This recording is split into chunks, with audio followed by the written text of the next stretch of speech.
Parker Washington's second year with the Jacksonville Jaguars. You're about to wrap up OTAs. How has this offseason been? First off, how has it been different from last year? I feel like just coming into a system that I know well. That's the biggest game changer. I'm not really learning. I'm more so fine-tuning and just trying to develop and get better. You know, when you think about you coming in last year and then Christian Kirk going down with an injury, you fit that slot profile, build everything. You were able to step in. What'd you learn late in the season to build on this year? Just being able to get those reps with Trevor. Starting to build that trust with him. That's what you want to do as a receiver. Just you want your quarterback to trust you. So to be able to get some reps under my belt and see what it's like to really play in the NFL. Yeah, that's the truth. And especially when you had to battle injury to begin with, and then you were able to rehab. And by the way, you're averaging a touchdown every 8 catches. Are you ready to build off of that? Definitely. Whenever it's time to step up, I'm just excited to do my job and just having fun. All right, so one play at the end of OTAs, ball bounces off the goalpost. You pull it in. Is that legal? Is that a touchdown? Hey, if I'm with the league and making rules, I think we should make that count. So when you think of growing up in Pecan Grove, Texas, and then going up to Penn State and then coming to Duval, what has the journey been like for you, just in terms of your football path, your football career? Kind of reflect on that a little bit. Especially starting my NFL career here in Florida, down south, being a Southern kid. I'm used to that heat. It's a big adjustment going up to Penn State, playing in the snow a little bit. But I feel like it's just almost like coming home. I'm down south, able to have some fun, be in the heat, and just enjoy myself. So when you take a look at this wide receiver room, and I would think you're looking at that depth chart when it comes to the wide receiver game and then also the special teams game. They bring Brian Thomas Jr. in. They bring Gabe Davis in. What are your goals, and where do you think you can fit in as being a playmaker? Just being able to step in when needed. That's what it's all about.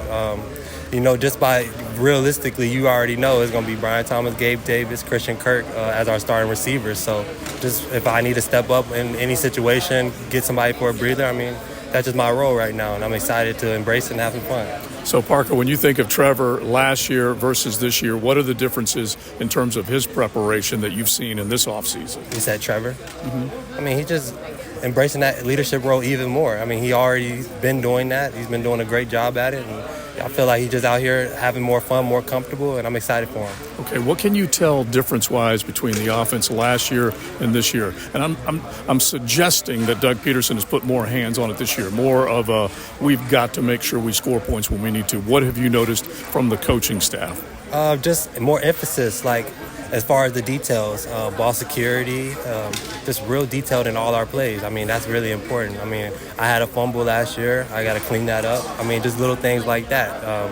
So we've been real point emphasis on things, and it's been exciting. All right, so before we go, let's talk a little Penn State football. Yes, we got the college football playoff coming up. You got the Penn State Nittany Lions looking pretty good right now. What do you think about their chances with this now growing Big Ten? I'm excited for it. Those are some of my guys that I played with last 2 years ago. I'm excited for them. It was a young team, and I feel like we're going to do a real good job. Do you wish there were 12 teams in the college football playoff when you guys were around? Because you guys were just knocking on that door. Knocking on the door, right? That would be exciting. I feel like that would change the dynamic of college football. I think it would be real cool. When you think of the Big Ten and the SEC, the fact that they were able to go and pluck these teams, basically – the Pac-12 collapsed because of what the Big Ten and the SEC did. What do you think about just the way college football, transfer portal, NIL, and all that stuff's been going? Oh, it's crazy. It's crazy, and it's exciting for all college players because you get an opportunity to really get paid. I feel like they deserve that opportunity, and I feel like it's long overdue. But I feel like it's just making it more exciting.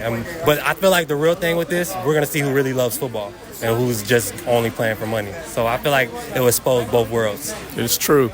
Now, before we go, take a look at this kickoff rule. Have you studied it?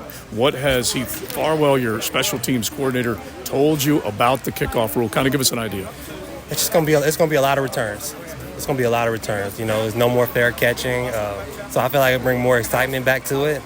We've definitely been going over it heavy in OTAs, and it's been fun. I'm excited to see what happens. I think it's going to be a lot more touchdowns. Who's been in the rotation with you? Keelan, who else has been involved as far as the kickoff returns? Returners, Duvernay is going to be really taking over, and it's going to be, I believe it'll be him and Tank. Mm-hmm. They do a good job, and they run downhill.